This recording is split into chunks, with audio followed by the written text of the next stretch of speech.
preparing this icebreaker again, I started thinking about my life, and I wanted to initially share with you some choices I had made, how I had arranged my life, the things that I've done, how I got here.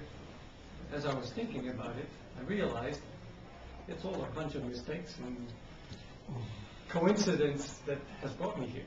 And I think those are much more fun. And it actually ties in very well with what Stephanie told us. So let me start at the beginning.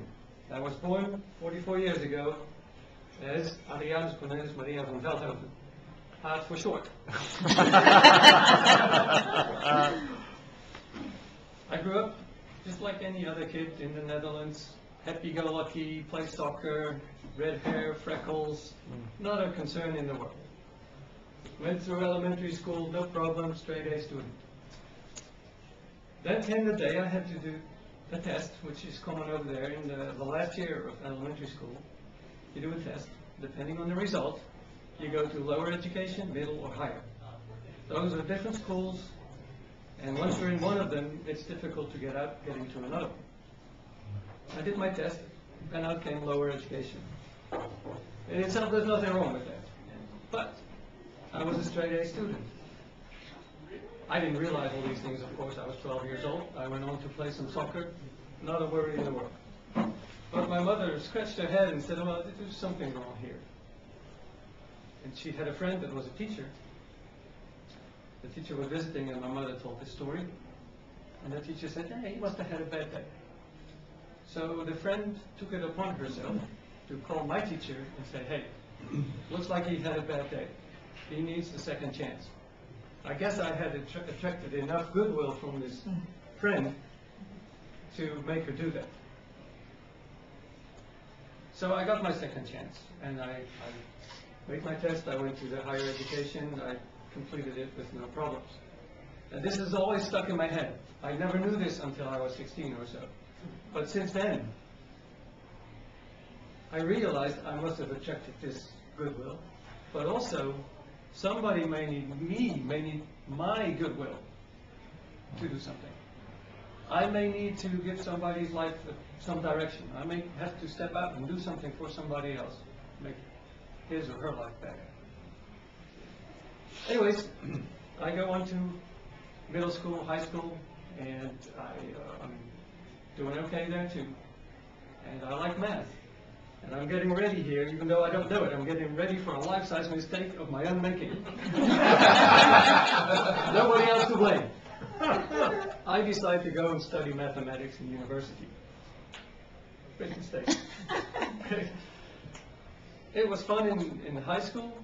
When I went to do it in university, it was so abstract. I had no idea what I was doing. I didn't know what they wanted from me. I didn't know what I was going to do with what I was learning. I was completely in the wrong place, I realized.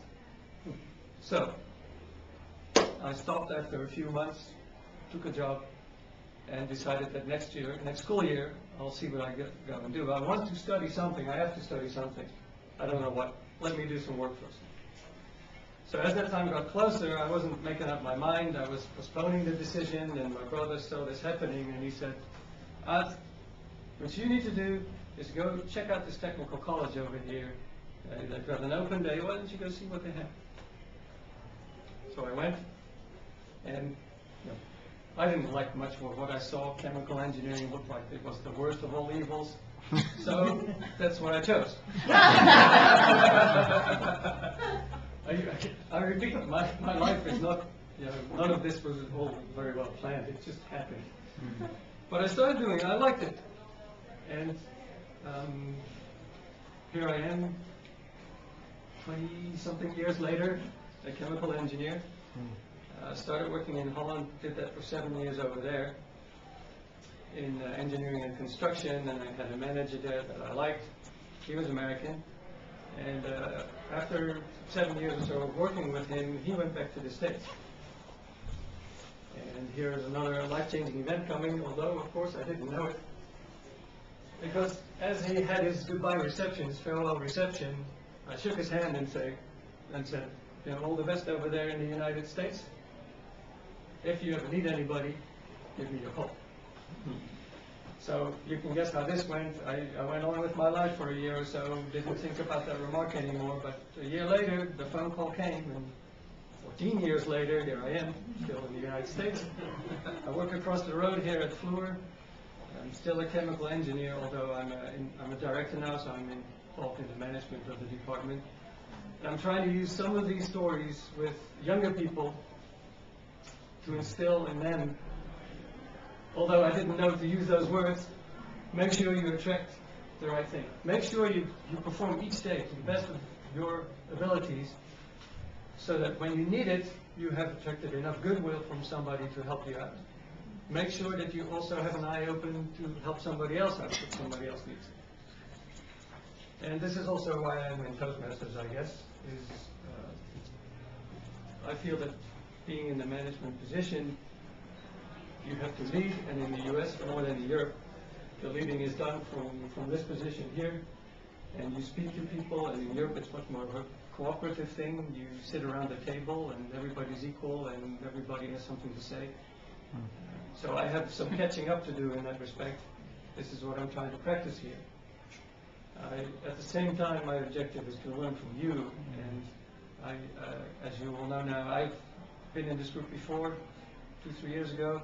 There's so much I can learn from the way you speak, you all speak, that is very beneficial for me. Most of the speeches we have to give in Fluor are information sharing or instructive, explaining how something works. It's pretty dry. I'd like to see if I can lift that up, see if I can improve on that. I don't have to do many motivational speeches, but I do have to improve in those too.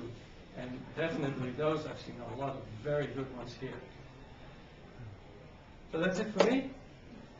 The ice is broken. I consider the ice broken again, and from the very fact that I just want to be more comfortable in doing the speeches, it's not that important to me what I speak about, and therefore I decided to just do the basic manual again, just put that in as an explanation as well. Mr. Toastmaster, with that I'd like to close.